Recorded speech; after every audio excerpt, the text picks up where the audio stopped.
माझी वसुंधरा अभियान कोकण विभागात वेगाने राबवावा. कोकण विभागीय आयुक्त डॉक्टर राजेश देशमुख यांचे प्रतिपादन. विठ्ठल सायंनाथ सामान्य रुग्णालय येथे राष्ट्रीय बाल स्वास्थ्य कार्यक्रमांतर्गत एकाच दिवशी 100 लहानग्यांवर विविध शस्त्रक्रिया यशस्वीरित्या संपन्न. आणि जिल्हा सामान्य रुग्णालयाच्या अंतर्गत जिल्हा एड्स प्रतिबंध व नियंत्रण कक्षाच्या वतीने जागतिक एड्स दिन विविध उपक्रमांनी साजरा. आपण पाहत आहात श्री स्थानक वाहिनी, ठाणे जिल्ह्याचं मुख्य व्यासपीठ. ठाणे वार्ता पहा श्री स्थानक वाहिनीवर. आता सकाळी 9:15 पासून रात्री 9:15 पर्यंत ठाणे वार्ता, ठाण्यातील पहिलं दृकश्राव्य माध्यम. ठाणे वार्ता आणि श्री स्थानक वाहिनीचं लाईव्ह स्ट्रीमिंग ठाणेवार्ता.com वरील लाईव्ह स्ट्रीमवर क्लिक करा आणि अगदी मोबाईलवरही ठाणे वार्ता श्री स्थानक वाहिनीचा आनंद लुटा. यासाठी आमचं ॲप डाउनलोड करा. ठाणे वार्ता पहा श्री स्थानक वाहिनीवर. आता सकाळी 9:15 पासून रात्री 9:15 पर्यंत ठाणे वार्ता, ठाण्यातील पहिलं दृकश्राव्य माध्यम.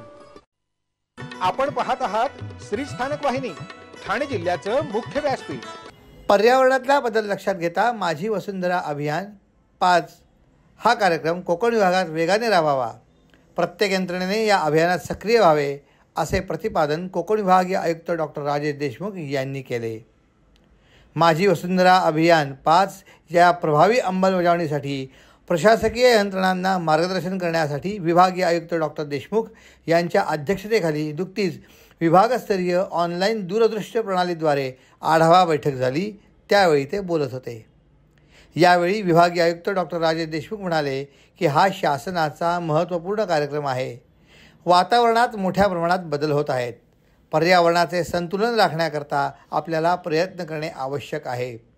शासकीय अधिकाऱ्यांनी माझी वसुंधरा अभियानामध्ये भूमी, वायू, जल, अग्नी आणि आकाश या पंचतत्वांवर काम अधिक व्यापक होण्याकरता मार्गदर्शक सूचनांचे पालन करून कोकण विभागात हे अभियान यशस्वी करावे.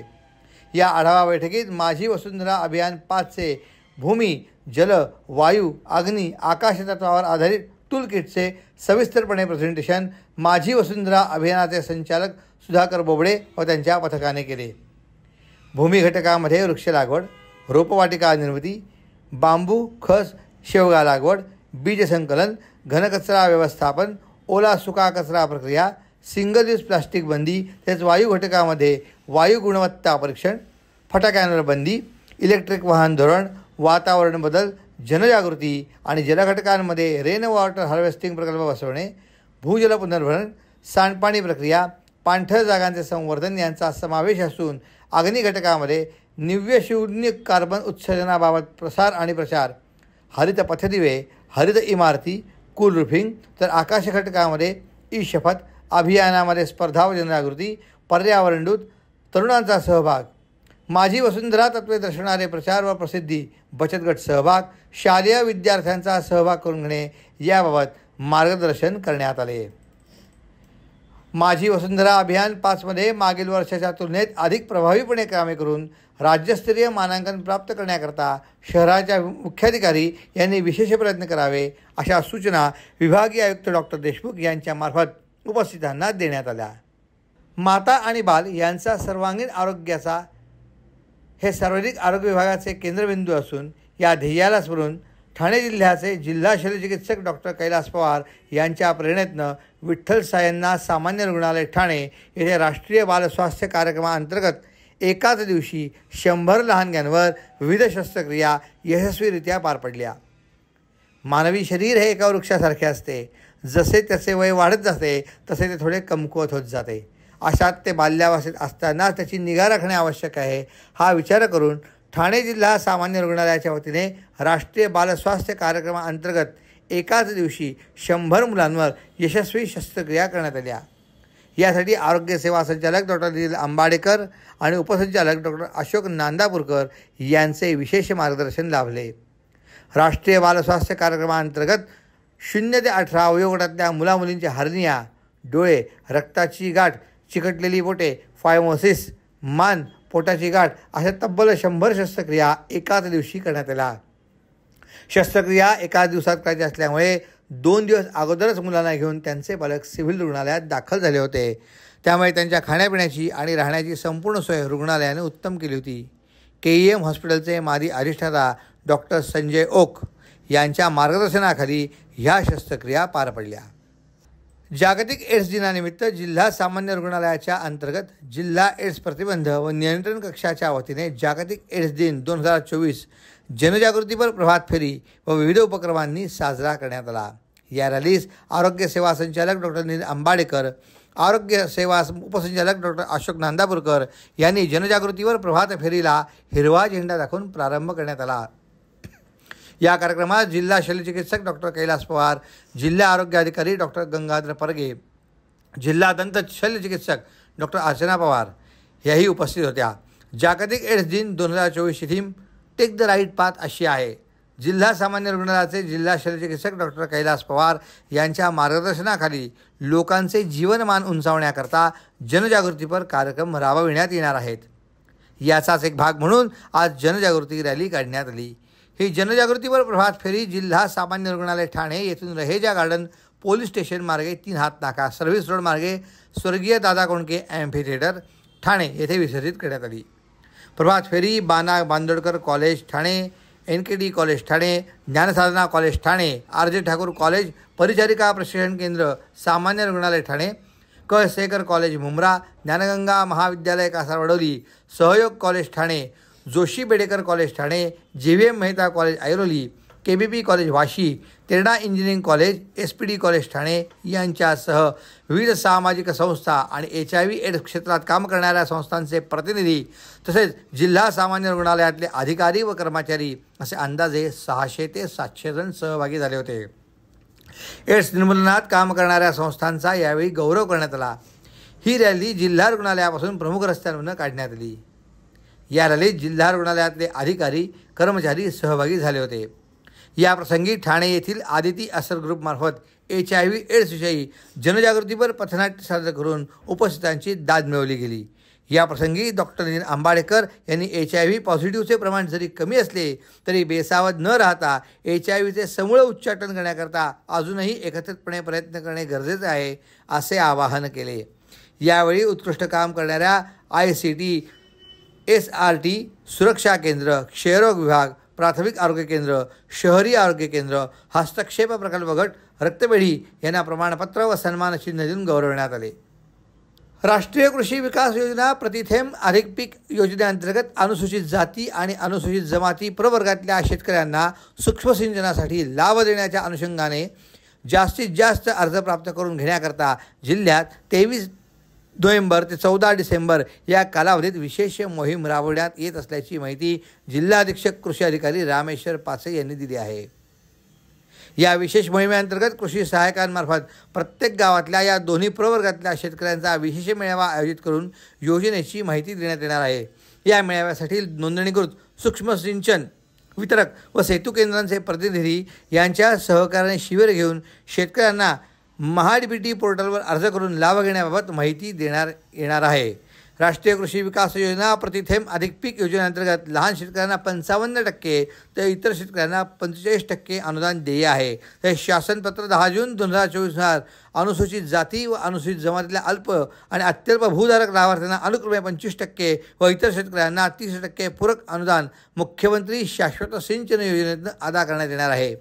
उर्वरित 10 ते 15% हे अनुदान डॉक्टर बाबासाहेब आंबेडकर कृषी स्वावलंबन योजना, बिरसा मुंडा कृषी क्रांती योजनेमधून अदा करून एकूण 90% अनुदान अदा करण्यात येईल. तरी जास्तीत जास्त शेतकऱ्यांनी या योजनेचा लाभ घ्यावा असे आवाहन जिल्हा अधीक्षक कृषी अधिकारी श्री रामेश्वर पाचे यांनी केले आहे. ठाणेकर मालमत्ता करदात्यांसाठी करातील व्याज माफी अभय योजना 31 डिसेंबर 2023 पर्यंत मालमत्ता करावरील 100% व्याज माफ. तसेच 1 जानेवारी ते 15 जानेवारी 2024 या कालावधीमध्ये मालमत्ता करावरील 75% व्याज माफ. त्याचप्रमाणे 16 जानेवारी ते 31 जानेवारी 2024 या कालावधीमध्ये मालमत्ता करावरील 50% व्याज माफ. तरी सदर व्याज माफीच्या अभय योजनेचा ठाणेकर करदात्यांनी लाभ घ्यावा. महानगरपालिकेच्या कोणत्याही संकलन केंद्रावर कर भरण्याची सोय आहे. ATM, डेबिट, क्रेडिट कार्डद्वारे कर भरण्याची सुविधा उपलब्ध करून देण्यात आली आहे. सोमवार ते शनिवार या दरम्यान सकाळी 10:30 ते सायंकाळी 5 वाजेपर्यंत संकलन केंद्राची वेळ असून करदात्यांच्या सोयीसाठी रविवारी संकलन केंद्र सकाळी 10:30 ते दुपारी 1:30 वाजेपर्यंत सुरू ठेवण्यात येत आहेत। यासोबतच ठाणे महानगरपालिकेच्या propertytax.thanecity.gov.in या संकेतस्थळावर ऑनलाईन पद्धतीने मालमत्ता कर भरण्याची सुविधा उपलब्ध करून देण्यात आली आहे। तसेच गुगल पे, फोन पे, पेटीएम आणि भीम ॲपद्वारे आपला कर सुलभतेने जमा करू शकता। ठाणे महापालिका क्षेत्रातील सर्व करदात्यांना विनंती आहे की आपण या व्याज माफी अभय योजनेचा जरूर लाभ घ्या आणि आपला मालमत्ता कर लवकरात लवकर महापालिकेमध्ये जमा करून महापालिकेस सहकार्य करा। धन्यवाद।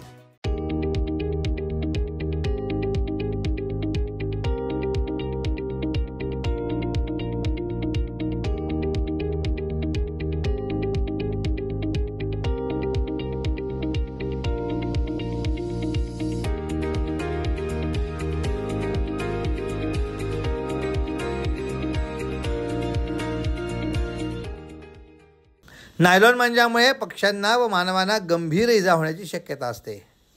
पतंग उडवणाऱ्या सणांमध्ये अशा घाऊक किरकोळ विक्रेत्यांना अशा धाग्यांचा साठा करण्यास प्रतिबंध घालण्यात आला आहे। त्यामुळे नायलॉन मांजाचा वापर करू नये असे आवाहन जिल्हा प्रशासनाच्या वतीने करण्यात आले आहे। माननीय उच्च न्यायालय नागपूर खंडपीठाने नायलॉन मांजा संबंधित मुद्द्यांची दखल घेतली आहे। नायलॉन मांजा हा विशेष पतंग उडवणाऱ्या सणांमध्ये वापरात आणला जात असून या नायलॉन मांजामुळे पक्ष्यांना व मानवांना गंभीर इजा होण्याची शक्यता असते। त्यामुळे अशा धाग्यांचा घाऊक आणि किरकोळ विक्रेते साठा करण्याला थांबवून या मांजाची साठा किंवा विक्री होणार नाही याची दक्षता घेण्याबाबत जिल्ह्यातल्या विविध विभागांना निर्देश दिले आहेत। त्या अनुषंगाने जिल्ह्यामध्ये नायलॉन मांजांचा धाग्यांचा घाऊक किंवा किरकोळ विक्रेते साठा करणाऱ्यांना प्रतिबंध करून या मांजांचा साठा किंवा विक्री होणार नाही याची खबरदारी घ्यावी असे आवाहन उपजिल्हाधिकारी हरिश्चंद्र पाटील यांनी केले आहे। राज्याचे काळजीवाहू मुख्यमंत्री श्री एकनाथ शिंदे हे चेकअपनंतर ज्युपिटर रुग्णालयातून पुन्हा घरी परतले आहेत। गेले 4 दिवस घशाचा संसर्ग झाल्याने व तापाने श्री एकनाथ शिंदे हे आजारी होते। मागच्या 2 दिवसामध्ये त्यांच्या तब्येतीत सुधारणा झाली होती। मात्र आज त्यांना पुन्हा ताप आल्यामुळे ते ज्युपिटर रुग्णालयामध्ये तपासणीकरता गेले होते। तपासणी संपवून बाहेर पडताना पत्रकारांशी बोलताना त्यांनी एवढेच सांगितले की आता माझी तब्येत ठीक आहे आणि त्यानंतर एकनाथ शिंदे आपल्या ठाण्याच्या राहत्या घरी निघून गेले। बदलापूर येथे शालेय अल्पवयीन मुलींवर झालेल्या अत्याचाराच्या घटनेनंतर जिल्ह्यातल्या शाळांनी बालकांच्या संरक्षणाकरता कोणती खबरदारी घेतली आहे हे जाणून घेण्याकरता ठाणे जिल्हा विधी सेवा प्राधिकरणाचे अध्यक्ष तथा प्रमुख जिल्हा व सत्र न्यायाधीश श्रीनिवास ब्री अग्रवाल यांच्या आदेशाने जिल्हा विधी सेवा प्राधिकरणाचे सचिव ईश्वर सूर्यवंशी यांच्या अध्यक्षतेखाली आढावा बैठक घेण्यात आली। माननीय उच्च न्यायालयाच्या आदेशान्वये निवृत्त न्यायाधीशांच्या अध्यक्षतेखाली समिती गठीत करून त्यान्वये बालकांच्या सुरक्षिततेबाबत नियमावली बनवली असून त्या अनुषंगाने शासन निर्णय पारित केला आहे। ही नियमावली केवळ कागदावर राहू नये तर त्याची अंमलबजावणी होण्याच्या उद्देशाने न्यायाधीश तथा सचिव ईश्वर सूर्यवंशी, मुख्य न्यायदंडाधिकारी S.K. फोकमारे, ठाणे जिल्हा महिला बालकल्याण अधिकारी महेंद्र गायकवाड, पोलीस गुन्हा शाखेचे सहाय्यक आयुक्त राजकुमार डोंगरे, सरकारी वकील संजय मोरे आणि ठाणे जिल्ह्यातल्या सर्व महानगरपालिका व जिल्हा परिषदेचे शिक्षण अधिकारी, गटशिक्षण अधिकारी, संस्था प्रतिनिधी आणि मुख्याध्यापक संघाचे प्रतिनिधी यांच्यासह आढावा बैठक घेण्यात आली। या विषयावर बैठक घेणारा ठाणे जिल्हा हा राज्यातला पहिला जिल्हा ठरला आहे। बालसुधारगृहांमधील बाल आरोपींमध्ये पोस्कोच्या गुन्ह्यातल्या बालकांची संख्या लक्षणीय आहे। हे चिंताजनक चित्र बदलायचे असेल तर ते शिक्षकच बदलू शकतात। मोबाईलच्या माध्यमातून पॉर्न संस्कृतीत गुंतत चाललेल्या बालकांना तेच यातून बाहेर काढू शकतात असा विश्वास ठाणे न्यायालयाचे मुख्य न्यायदंडाधिकारी S.K. फोकमारे यांनी व्यक्त केला। ज्ञानदानाचे काम करणाऱ्या शैक्षणिक संस्थांमध्ये आता बालकांच्या लैंगिक अत्याचाराच्या वाढत्या घटनांमुळे कायदा व सुव्यवस्थेचा प्रश्न निर्माण झाला असल्याचे गुन्हे शाखेचे सहाय्यक पोलीस आयुक्त राजकुमार डोंगरे यांनी सांगितले। जिल्हा विधी सेवा प्राधिकरणाचे सचिव न्यायाधीश ईश्वर सूर्यवंशी यांनी उपस्थित असलेल्या सर्व शिक्षण अधिकारी, प्राथमिक व माध्यमिक गटशिक्षण अधिकाऱ्यांकडून शालेय सुरक्षेचा आढावा घेतला. त्याचबरोबर या आढाव्यात शाळेशी निगडीत सर्व लोकांना कायदे व बालकांच्या हक्काचे संरक्षण याविषयी प्रशिक्षण देणे आवश्यक आहे. तसेच प्रत्येक कर्मचाऱ्याचे पोलीस पडताळणी प्रमाणपत्र असणे अनिवार्य आहे. बालकांच्या संबंधी निवासी व अनिवासी संस्थांमध्ये पोलीस विभागाकडून पर्यवेक्षण होणे आवश्यक आहे. शाळांमध्ये CCTV व त्यांचे 1 महिन्याचे बॅकअप जतन करणे अत्यंत गरजेचे आहे. शालेय स्टाफला व मुलांना सायबर गुन्ह्यांबाबत सावधगिरीचे प्रशिक्षण देण्यात यावे. तसेच शाळांमध्ये पायाभूत सुविधा दिल्या जातात की नाही यावर शालेय विभागाचा अंकुश हवा. तसेच प्रत्येक शाळेमध्ये सर्व विद्यार्थ्यांना गुड टच, बॅड टच याबद्दल प्रशिक्षण देणे गरजेचे आहे आणि यासाठी सामाजिक संस्थांची देखील मदत घेण्याचे त्यांनी आवाहन केले. त्याचप्रमाणे प्रत्येक विद्यार्थ्यांमार्फत हे प्रशिक्षण पोचले आहे की नाही याची खातरजमा करणे गरजेचे आहे. याचबरोबर संबंधित शैक्षणिक विभाग यांनी वारंवार शाळांना भेट देऊन शासन निर्णयाची अंमलबजावणी होते किंवा नाही याची पडताळणी करून त्याचा अहवाल जिल्हा विधी सेवा प्राधिकरणाकडे सादर करावा असे निर्देश श्री सूर्यवंशी यांनी यावेळी दिले. यावेळी ठाणे जिल्हा महिला व बाल विकास अधिकारी श्री गायकवाड यांनी शालेय विद्यार्थ्यांच्या सुरक्षेबाबत शिक्षक आणि विद्यार्थी या दोन्हींचे प्रशिक्षण शिबिर घेणे अत्यंत आवश्यक असून या विषयासंदर्भात कोणालाही काहीही मदत अथवा मार्गदर्शन हवे असल्यास महिला व बालविकास विभागाशी संपर्क साधण्याबाबत त्यांनी आवाहन केले. महाराष्ट्र शासनाच्या सांस्कृतिक कार्य संचालनालयामार्फत आयोजित 63वी हौशी राज्य नाट्य स्पर्धा प्राथमिक फेरी ठाणे येथील डॉक्टर काशीनाथ घाणेकर मिनी नाट्यगृह येथे सुरू होत आहे. दिनांक 5 सप्टेंबर ते 13 जानेवारी या दरम्यान या स्पर्धा होतील. या स्पर्धेत सकाळी 11:30 वाजता व संध्याकाळी 7 वाजता नाटकाचे प्रयोग सादर होणार आहेत. सांस्कृतिक कार्य विभागाचे अपर मुख्य सचिव श्री विकास खारगे यांच्या मार्गदर्शनाखाली राज्य नाट्य स्पर्धा पार पडणार असल्याचे सांस्कृतिक कार्य संचालक बेबीशेन चौरे यांनी नमूद केलेले आहे. या स्पर्धेमध्ये एकूण 24 संघांचा सहभाग आहे. ठाणे शहरासह रायगड जिल्ह्यातले संघ या स्पर्धेत सहभागी होत आहेत. राज्य नाट्य स्पर्धेतले नाटक पाहण्याकरता नाममात्र ₹15 व ₹10 तिकीट ठेवण्यात आलेलं आहे. राज्य नाट्य स्पर्धेतल्या सर्व नाटकांना जास्तीत जास्त प्रेक्षकांनी उपस्थित राहावे आणि हौशी रंगकर्मींचा उत्साह वाढवावा असे आवाहन बेबीशेन चौरे यांनी केले आहे.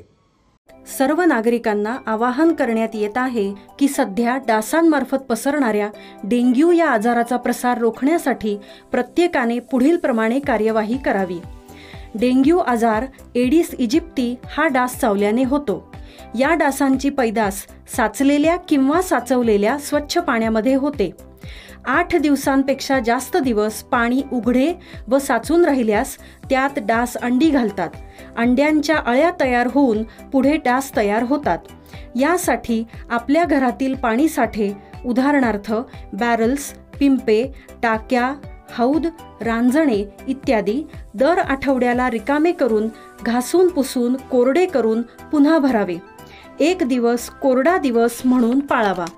पाणी साठ्यांना घट्ट झाकणे बसवावीत किंवा जुनी साडी, चादर, धोतर यांनी बांधून झाकून ठेवावीत म्हणजे डास त्यात जाऊन अंडी घालणार नाहीत. घराच्या गच्चीवर, आजूबाजूला, अंगणात कोठेही पाणी साचू देऊ नये. भंगार सामान उघड्यावर टाकू नये. उदाहरणार्थ टायर्स, प्लास्टिक सामान, कुंड्या, टाकाऊ वस्तू इत्यादी. अशा सामानात पावसाचे पाणी साठून त्यात डेंग्यूच्या डासांची पैदास होते. घरातील कूलर्स, फ्रीजच्या पाठीमागील ट्रे हे देखील वेळोवेळी कोरडे करावेत. लक्षात ठेवा, नुसत्या फवारणीने डास घनता कमी होत नाही, तर त्यासाठी डास पैदास ठिकाणे नष्ट करणे ही आपल्या सर्वांची जबाबदारी आहे. कोणताही ताप अंगावर न काढता जवळच्या शासकीय रुग्णालयात मोफत औषधोपचार घ्या. अशा प्रकारे नागरिकांनी सहकार्य केल्यास डेंग्यूचा प्रसार रोखणे सहज शक्य आहे. पाहुयात पुन्हा एकदा शेवटच्या ठळक घडामोडी. माझी वसुंधरा अभियान कोकण विभागात वेगाने राबवावा, कोकण विभागीय आयुक्त डॉक्टर राजेश देशमुख यांचे प्रतिपादन.